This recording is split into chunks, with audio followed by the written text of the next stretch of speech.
So we're here to talk broadly about the battle for consumers' eyeballs. More and more you hear them called users rather than viewers, and that I think is an indication of where things are headed. Necessarily that means discussing good old-fashioned television, plus all the new iterations of what that means in terms of delayed viewing and new devices and how the internet plays into it. It's interesting to look back very quickly before we... Oh, thanks. It's interesting before we get started with the panel to think back on how fast we've moved in the last year and a half. The watershed moment being the ABC iPod deal. And, that was just one moment in a continuum, and the continuum is accelerating. Luckily, we have a great panel here today with people who represent various facets of the television and video industry and the technologies that support them. So I'm going to have each of the panelists introduce themselves very quickly, name, company, and very succinctly what they're doing. And then we'll go into some questions. We'll be joined shortly by another panelist who's running late, unfortunately. And then I plan to open it up to questions. So why don't we start at the end there with Ian.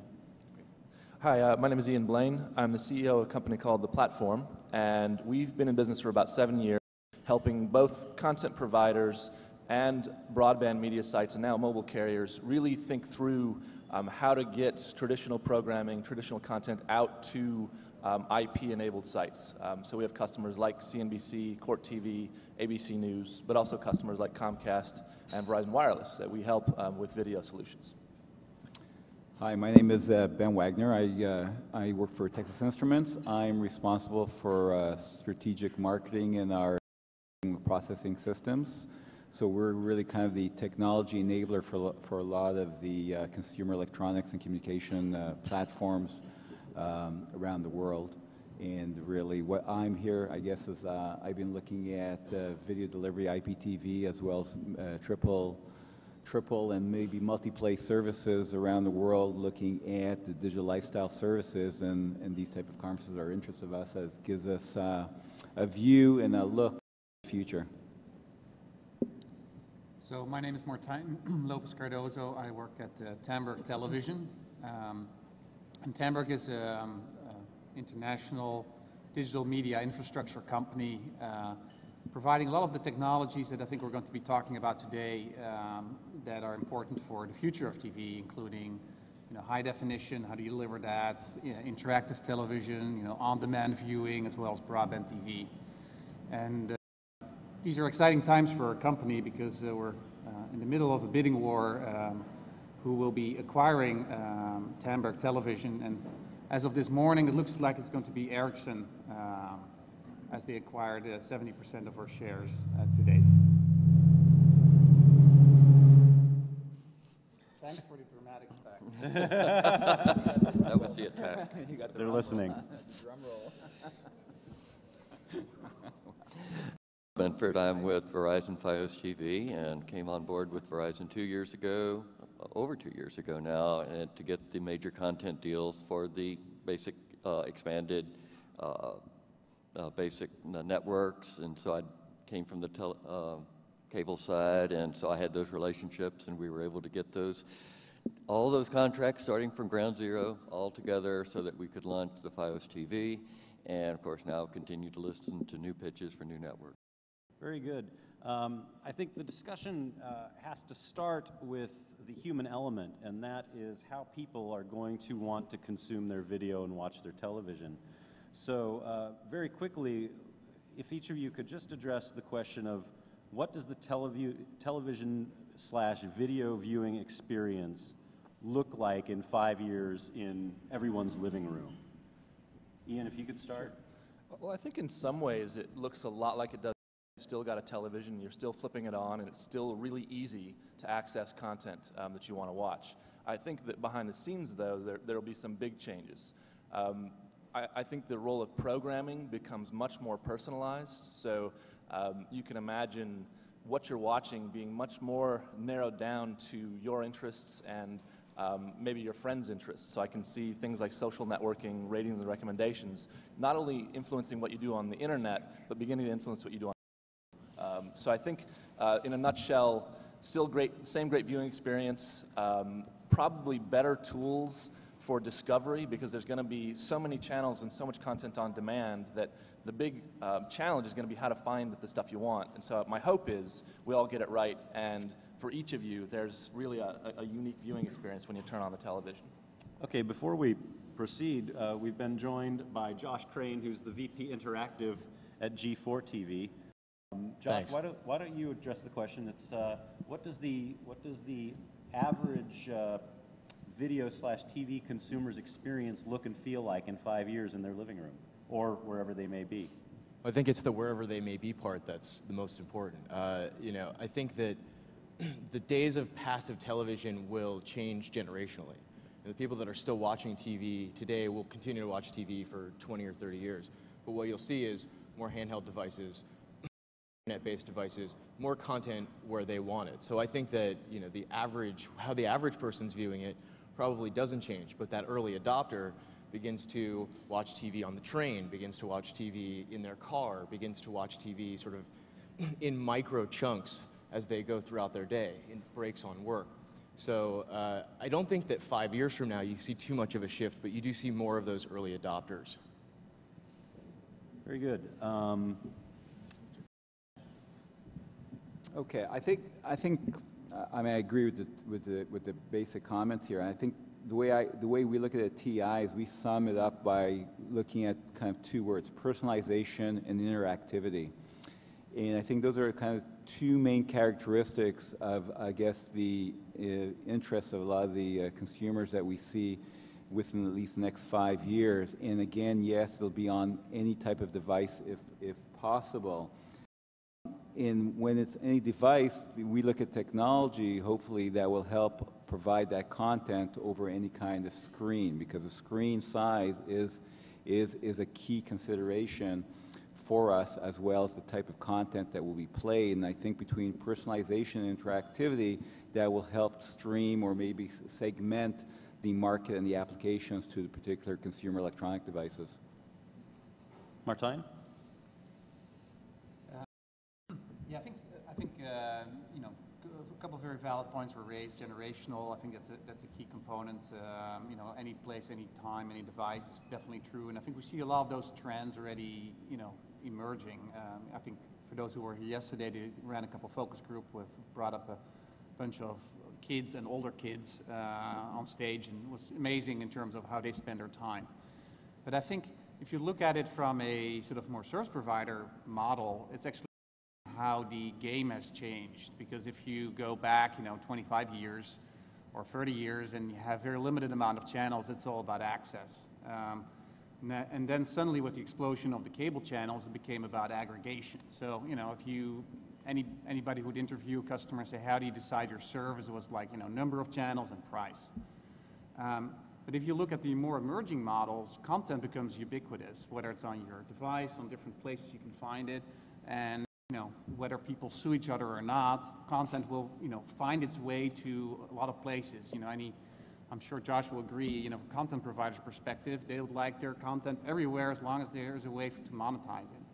So the aggregation function, I think, will change completely and become much more of a rich, community, personalized experience where people will view things in places where they feel comfortable viewing it and they feel part of a place where they want to be.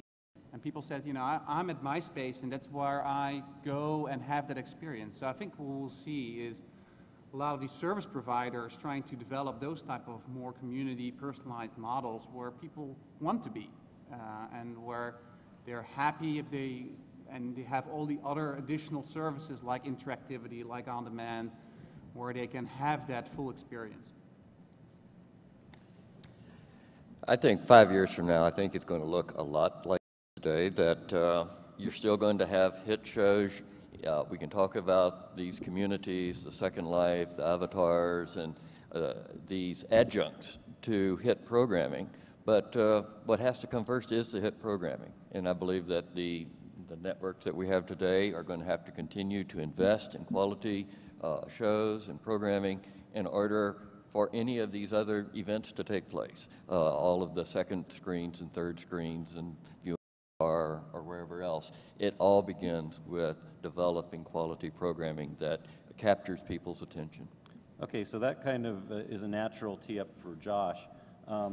So Josh, as video consumption becomes more ubiquitous, where are the most promising revenue opportunities? Through which channels of distribution? Well, I think that, it's still all business. Even though it's new mediums, it's still all business. So the web has certainly proven itself out as the best, next revenue generator from TV. I want to say mobile, but I'm not convinced, beyond that. So I think that, I look back towards traditional TV, and I look towards VOD and interactive TV as sort of, beyond broadband are the next tier of revenue. Then you look out towards all of these little platforms that we're starting to see develop. I want to see mobile be, a much richer sort of platform. I want to see a lot more people actually using video on their phone. But I also see the Nintendo Wii and the PlayStation 3 and the PSP and the Modio devices, all as these sort of new emerging, and until there are businesses, they're really great marketing tools. So you can use those as marketing tools to drive into these other tiers, but the web first in terms of a next step, and then back to TV, I think. Ian, as a technology provider across different devices, where do you see the revenue opportunities for you and your competitors? Well, I think echoing what Josh said, right now it's very weighted towards broadband. In terms of consumer usage, I think that there is very high amounts of spending happening to explore mobile, so there's a lot of dollars flowing in that market, but it doesn't have the same consumer draw that the broadband side does right now. And I would just also say that there's an interesting thing for content owners, especially ones like G4 or HBO that have really great content that they continually develop. They have demand across the board right now from the aggregators, from the distributors, and so there's a high degree of desire, I think, from most of them to explore all of those things and let the ones that shake out, shake out. There's not real downside if you have efficient models and technology to get you out to all these platforms. The ones that survive, I think, no matter what, it's good for these guys. But we're seeing just a ton of exploration beyond broadband. The nuance right now is that people are trying to figure out the mix between advertising subsidized content versus premium content. And that's playing out right now in the broadband arena, where you've got several models being explored, but I think most believing that predominantly advertising is going to be the big push. The challenge there is that the audience is fragmented wildly, and you have everyone trying to launch their own services. So how do you effectively, as a brand, find that audience? And more about that, but I think it's an interesting trend right now. Yeah, we'll get back to that with Josh.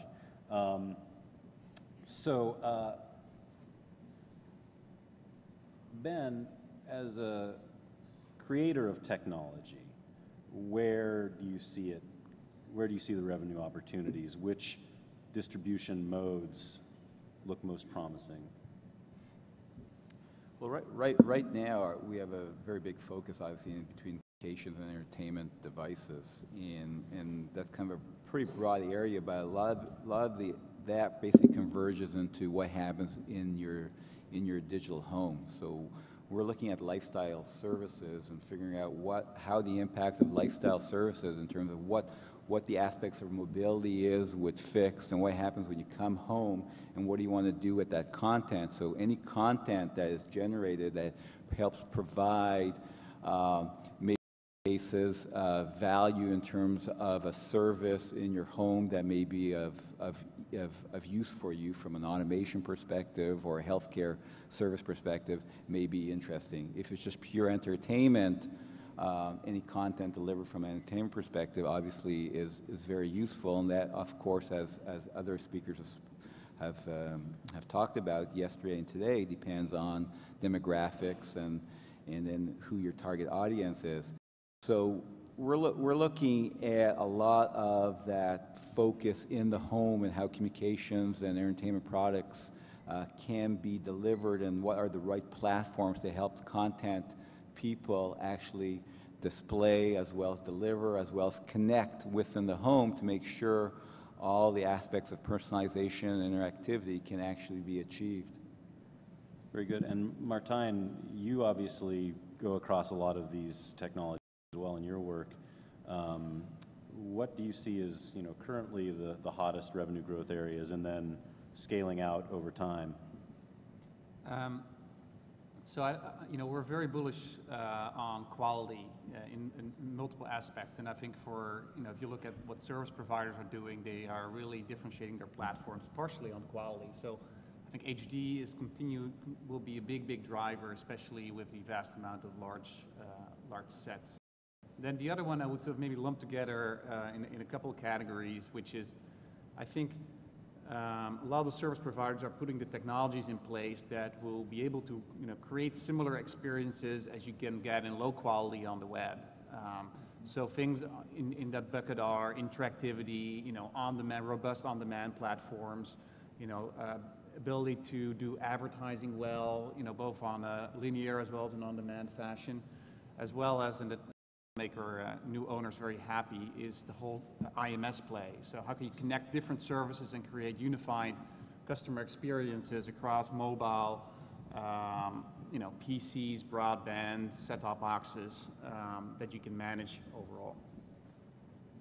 Very good. And Bill? Well, on the revenue side, we believe at FiOS that you got to keep the offer simple. And so we don't think the customers want to have to pay incremental amounts for extra content. So we have actually devised our main channel lineup to be very expansive, very broad, and yet offer it for a very reasonable price. And so we think that the customers will appreciate trying to keep those offers simple, and yet that's the way we're going to monetize our system. We're going after multicultural, we're going after the HD, the high-tech customer. We believe that this fiber to the platform that we're building will scale into the future, and we'll be able to monetize it, providing quality content, but offered in a very simple way. So here's an opportunity for a plug.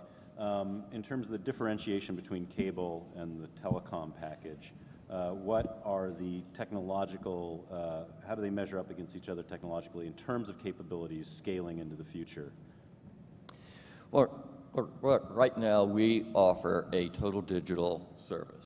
So that is different from the cable companies who have a hybrid analog digital service. So, but honestly, they're going to go to an all-digital platform at some point in the future as well. So, we have that entire fiber to the home connection that we will be able to continue to scale up our content offering. And if history is any guide, supplying the pipeline has always been a race against commoditization. How do you eventually escape that cycle? Well, I think because we at Verizon can go across all of the platforms. Not only are we doing a video play, but we're going to have the internet, the broadband, we have Verizon Surround, we have the wireless capabilities, and so we'll be able to reach out and touch everybody at all points of their lives.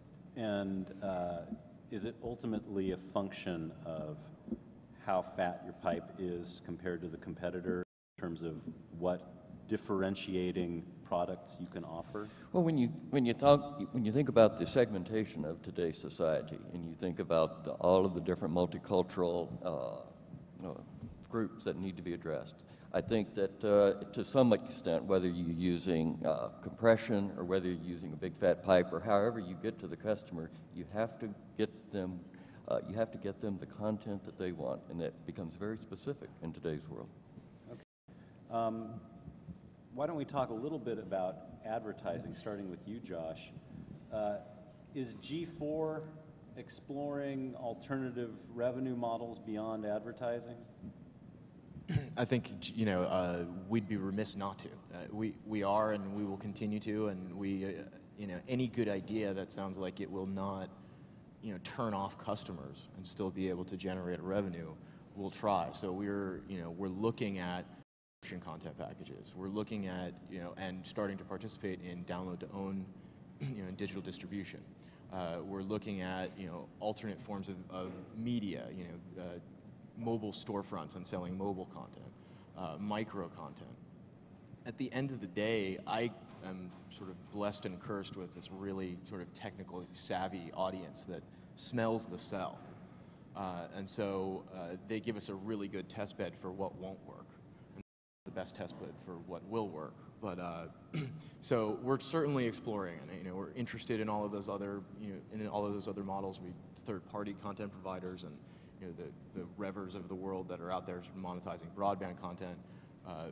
Some of those models will work, but we want to be there kind of before they're proven out. What is your gut on the most promising possibilities at this point? I mean, you're talking about exploring. Are there any early returns that give you an indication? I think the two best early returns are the one we already knew about in broadband with just traditional sort of broadband advertising. Staying away from long-form video and staying to short-form, keeping things towards the end of the video or embedded into the video as opposed to the tail of it. My audience will turn things off. The other is mobile, and seeing those microtransactions where you're not necessarily selling video content, but you are selling ringtones and screensavers and wallpapers. That consumers seem to be buying today. Ultimately, how does the revenue pie slice up? Is that still a very incremental, small piece of the pie in comparison to advertising? Absolutely in comparison to web advertising. I mean, if you're comparing web advertising to TV advertising, then I think that slice gets a little bigger every day. But in terms of these other revenue models, it's still 95+% ad revenue. Okay, Ian, why don't you describe the kind of relationship your technology has with advertising and other sorts of revenue producers? Sure, sure. So since we work with both content owners and distributors, we tend to be asked to help them come up with the strategies, both from a business standpoint but also a technical standpoint. And so the content usually resides in our system and it's presented to the consumer through our system, and what we do is plug in advertising solutions to that. So for advertising, we're of course looking at the traditional pre-roll, post-roll, and banners around content as it's playing, but we're also starting to explore with how to actually use the content itself and the contents of the content, so what's happening in a video, to do relevant advertising while the video is playing. So it's not trying to map and mirror what the television does, where you switch from one to the other, but actually have a more immersive experience where you can watch the video, and let's say you're watching a video of Will Smith doing an interview with Oprah Winfrey. And when he mentions his movie, his latest movie, you might see an advertisement to buy tickets to it, or you might see an advertisement for the DVDs from his last few movies.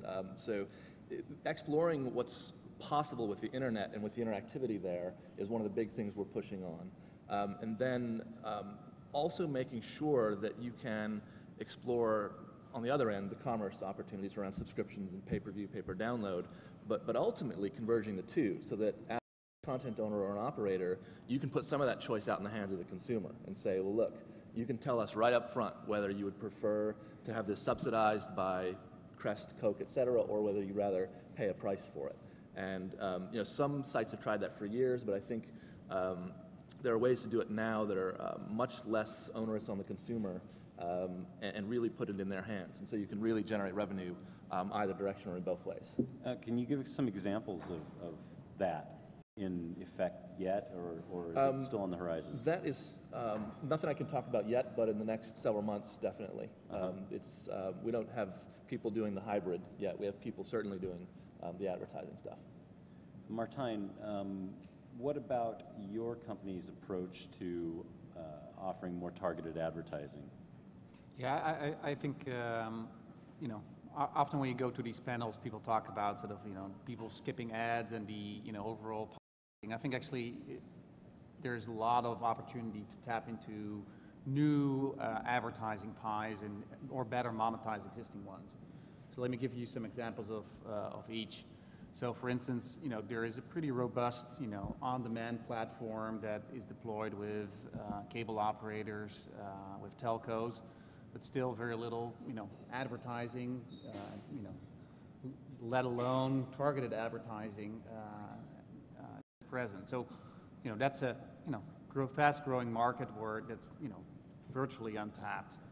The other areas is we see on the commerce side now companies starting to do very similar as Ian described, sort of the impulse shopping. So for instance, Cablevision recently rolled out to all their subscribers Home Shopping Network Interactive. So basically you watch the show, they, when you sort of tune to it, they talk about the new digital camera, a little up, you can click on it and buy right there and then with your remote. That's a completely new revenue stream for cable operators and an incremental revenue stream for the programmers. So, you talked about targeting. That's another great area where,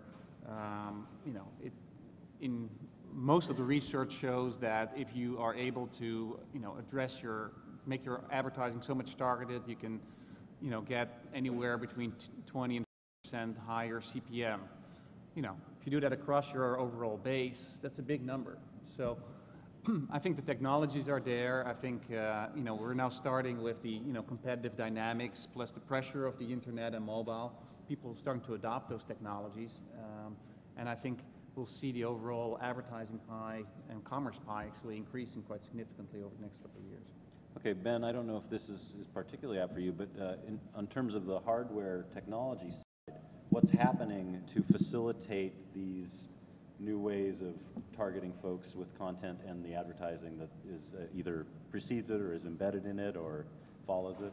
Yeah, so typically, obviously, since we're a silicon supplier, we don't actually generate, or the ad, we call it the ad technology, I guess, associated with the platform. But what we do is advertising and the insertion of ad into various platforms are actually of key interest to us. So we do actually work with third parties. It's fundamentally what we do, work with third parties to make sure that our application-specific platforms, be it mobile handsets or home gateway devices like modems, routers, or wireless devices, and other portable media players, or even digital media adapters, depending on what the angle of that service delivery is, it can actually associate itself in the technology that we provide from a single architectural perspective, can actually interwork with the ad insertion or the technology, the software that's actually has to ride on top of our physical platform to make sure that it can actually be delivered. So we really work with third parties to kind of prove out these new applications, and if obviously ad is one of the applications of a key interest because of its revenue generating. We really work with those third parties to make sure that the platforms actually work properly. Very good. One of the large themes that we're talking about today is, who controls the viewing experience, and more it's everyone is trying to cater to the user. Josh, the user is now also a competitor to you in terms of content creation. What do traditional content creators such as G4 do to adjust to that new fact of life? Well, I think, I don't necessarily think of us as a traditional, content provider, in that, at least in my area, we cater much more towards that, new media viewer than we do the traditional media. But I think there's a lot of, and I think there's a lot of creative programming. You try and get the best programming lineup that you can come up with on all of your platforms. So that's creatively, creating stunts around programming that will drive awareness. It's using those other platforms to try and drive to, premiering a show on broadband and having that drive to the tune-in on air. I think that, and a lot of it is, getting very, giving the consumer something so that they know they can rely on that service at a particular time in a particular place, whether they're place shifting or time shifting, that they can get X show at a particular time on their TV, on their, on demand, whatever it may be. But I don't know that traditional media has the right answer to how to compete with the user there. I think that you try and get your brand onto as many of those platforms as possible. You try and get awareness on as many of those platforms as possible. And then you make sure that you are consistent in your message in where you want them to land.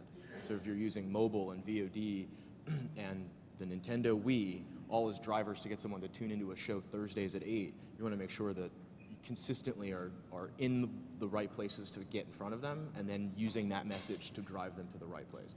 It doesn't always work, but that's at least the theory. Mm-hmm. And so as we're talking about content, Media executives have always said that content is king.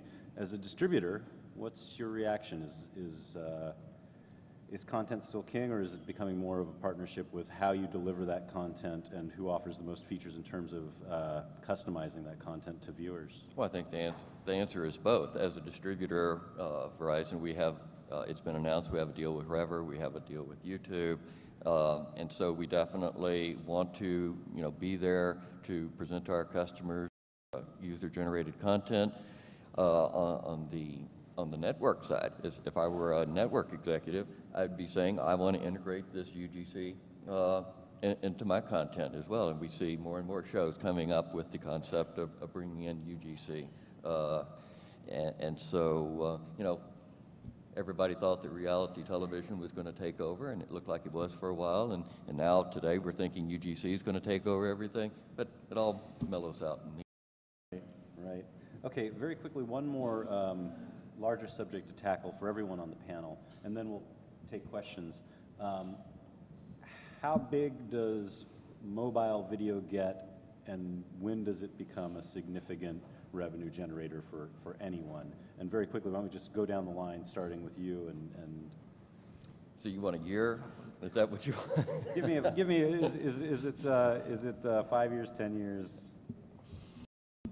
5 years. The usage data right now shows that even people with enabled phones are really not accessing the content that much. So I'm saying probably 3 to 5 years. Okay. Martijn?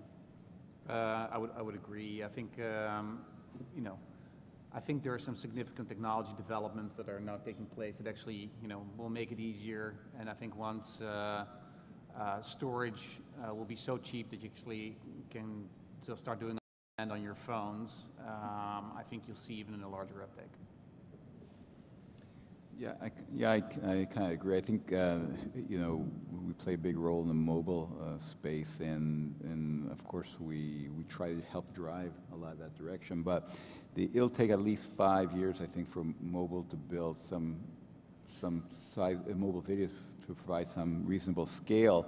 But at the same time, I think the content that we think will be the winners different in 5 years than what we're imagining right now. So I think that will be the difference. Ian?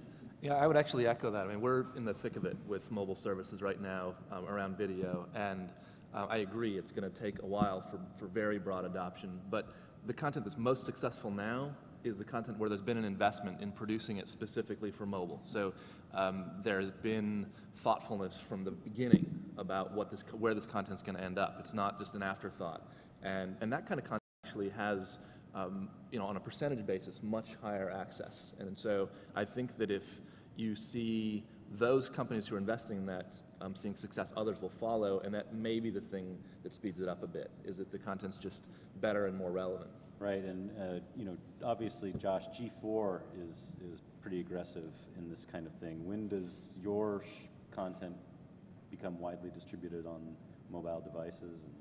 I haven't heard it here. So I'll put my foot in the quicksand and say when the devices are ready for it. I still don't think that convergence has really converged. But I'll echo what Ian was saying, but also what the panel is saying. Within a year, I think we'll be at a point where it's a pretty decent distribution model to start seeing real revenue on it. Within 5 years for the real sort of deluge to happen. Yeah. Okay, very good. Why don't we open it up to questions?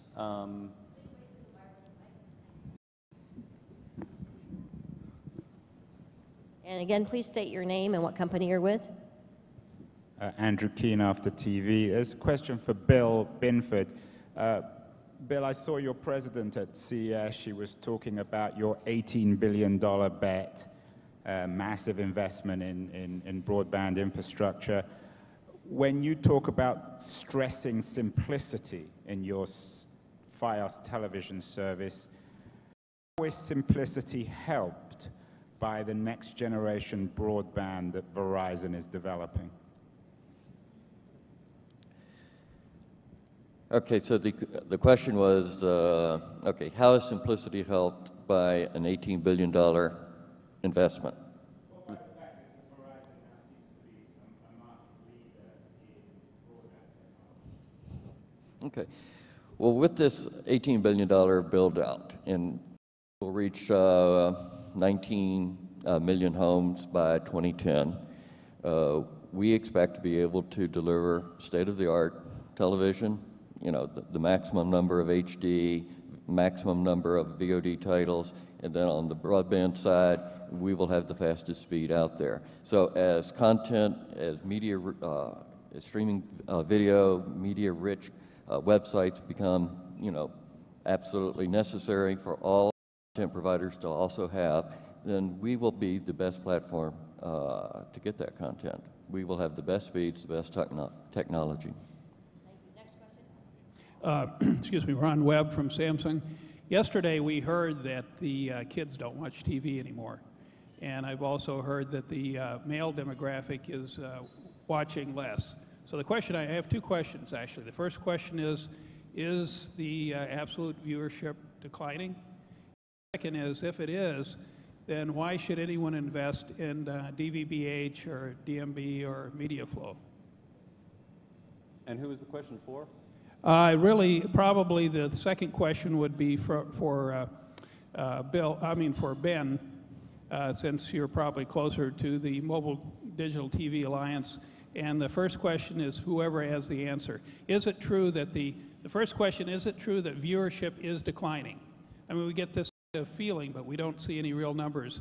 Are fewer people watching TV as a proportion of the total, subscribers? That makes sense? You actually might be the right guy to answer that. Obviously, you pay a lot of attention to viewership. Right.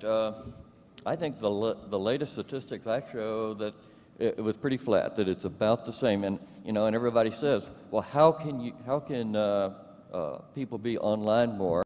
How can people be texting on their wireless more and yet still watching the same amount of television? Well, I think there's a lot of multitasking going on out there. So even though we had the focus group yesterday where people say they're not watching television, that's really not borne out by most of the studies I look at, that it's been pretty flat over the last couple of years.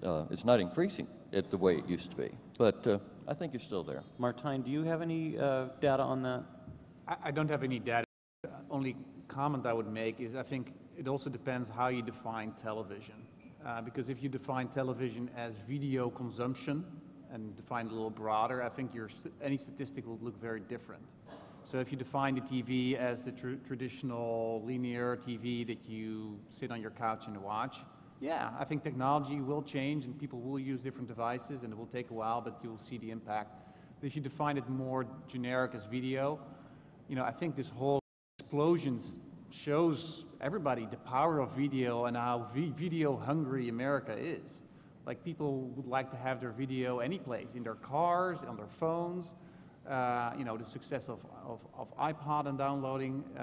Again, and a partially driver between all those M&A deals. Everybody's realizing video is the next killer app on IP, and that's driving a lot of business. And I think consumption will, as a percentage of people's time, will definitely grow.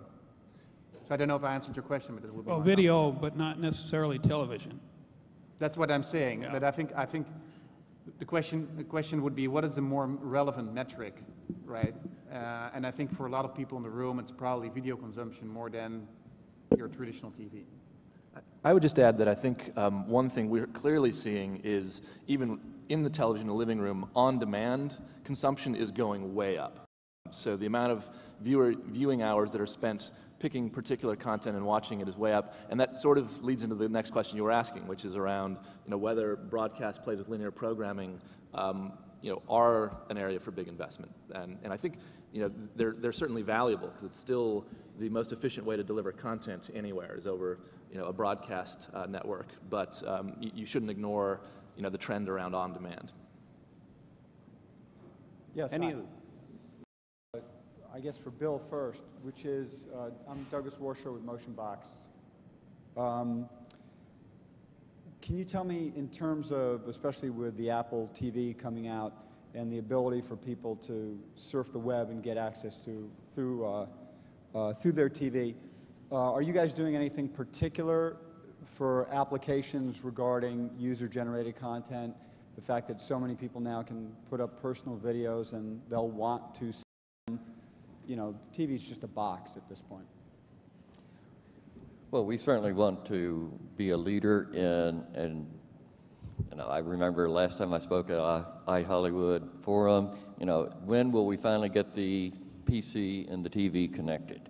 And that was one of the big questions. And I think we will be one of the leaders in that. We're going to get that connection made, and we have the deals made in order to get UGC to the TV so that you can be watching UGC that's on the web, on your TV, and I think that that's going to be a huge win for our customers to be able to watch it from the convenience of that big screen. Do you have to do specific things in place now? I mean, in other words, are there specific plans right now? That Yes. you Yeah. guys All right, we have time for any more questions? One last question? Great, well, thank you very much. Let's give a hand for Greg and our great. And if the music panel could go up on the stage, we'll continue into our next session. Few comments I wanted to make. First of all, to remind all of you, we are videotaping all the sessions, and the DVDs are available outside. They're only $15 per DVD or $100 for 10 sessions from the entire conference. You'll see the table, so please get DVDs. Yeah, I totally agree. I'm in the same boat, but